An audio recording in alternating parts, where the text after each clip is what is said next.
ಇನ್ನು ದೇಶಾದ್ಯಂತ ಕೊರೋನಾ ಅಟ್ಟಹಾಸ ಮೆರೆಯುತ್ತಿದೆ. ಈ ಮಹಾಮಾರಿ ಸೋಂಕಿಗೆ ಜನರು ಭಯಭೀತರಾಗಿದ್ದಾರೆ. ಈ ನಡುವೆ ಜನರಲ್ಲಿ ಅರಿವು ಮೂಡಿಸುವ ಕೆಲಸವನ್ನು ಆರೋಗ್ಯ ಇಲಾಖೆ ಮಾಡುತ್ತಿದೆ. ಯಾರಿಗಾದರೂ ದೂರವಾಣಿ ಕರೆ ಮಾಡಿದ್ರೆ ಕೊರೋನಾ ಮುನ್ನೆಚ್ಚರಿಕೆ ಸಂದೇಶ ಬರುತ್ತೆ. ಆದರೆ ಇದಕ್ಕೆ ಮಾಜಿ ಸಚಿವ ಡಿಕೆ ಶಿವಕುಮಾರ್ ಆಕ್ಷೇಪ ವ್ಯಕ್ತಪಡಿಸಿದ್ದಾರೆ.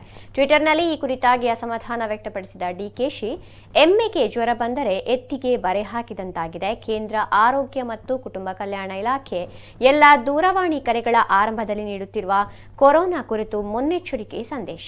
ದೇಶದ ಜನ ಇದರಿಂದ ತಲ್ಲಣಿಸಿ ಹೋಗಿದ್ದಾರೆ. ಹಣ್ಣು ತರಕಾರಿಯಿಂದ ಹಿಡಿದು ಷೇರುಗಳವರೆಗೆ ಸರ್ವ ಮಾರುಕಟ್ಟೆಯು ಪಾತಾಳಕ್ಕೆ ಕುಸಿದಿದೆ. ದೇಶದ ಆರ್ಥಿಕ ವ್ಯವಸ್ಥೆ ಮತ್ತಷ್ಟು ಹದಗೆಟ್ಟಿದೆ. ಸಮಸ್ಯೆ ಇರುವೆಡೆ ಕ್ರಮ ಕೈಗೊಳ್ಳಬೇಕೇ ಹೊರತು ಈ ರೀತಿ ಸಾಮೂಹಿಕವಾಗಿ ಜನರನ್ನು ಹೆದರಿಸುವುದು ಸಲ್ಲದು ಎಂದು ಅಭಿಪ್ರಾಯಪಟ್ಟಿದ್ದಾರೆ.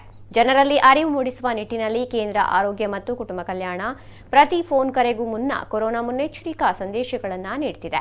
ದೇಶದಲ್ಲಿ ಕೊರೋನಾ ಸೋಂಕು ಪ್ರಕರಣಗಳ ಸಂಖ್ಯೆ ದಿನದಿಂದ ದಿನಕ್ಕೆ ಹೆಚ್ಚಾಗ್ತಿದೆ. ಸರ್ಕಾರ ನೀಡಿರುವ ಅಂಕಿಅಂಶಗಳ ಪ್ರಕಾರ 44 ಪ್ರಕರಣಗಳು ದೇಶದಲ್ಲಿ ಪತ್ತೆಯಾಗಿವೆ. ಬೆಂಗಳೂರಿನಲ್ಲಿ 1 ಪ್ರಕರಣ ಪತ್ತೆಯಾಗಿದ್ದು ಇದು ಮತ್ತಷ್ಟು ಹೆಚ್ಚಾಗುವ ಭೀತಿ ಇದೆ. ಈಗಾಗಲೇ ಸರ್ಕಾರ ಕೊರೋನಾ ತಡೆಗಟ್ಟಲು ಎಲ್ಲ ಕ್ರಮಗಳನ್ನು ಕೈಗೊಂಡಿದ್ದೇವೆ ಎಂದು ಹೇಳ್ತಿದೆ.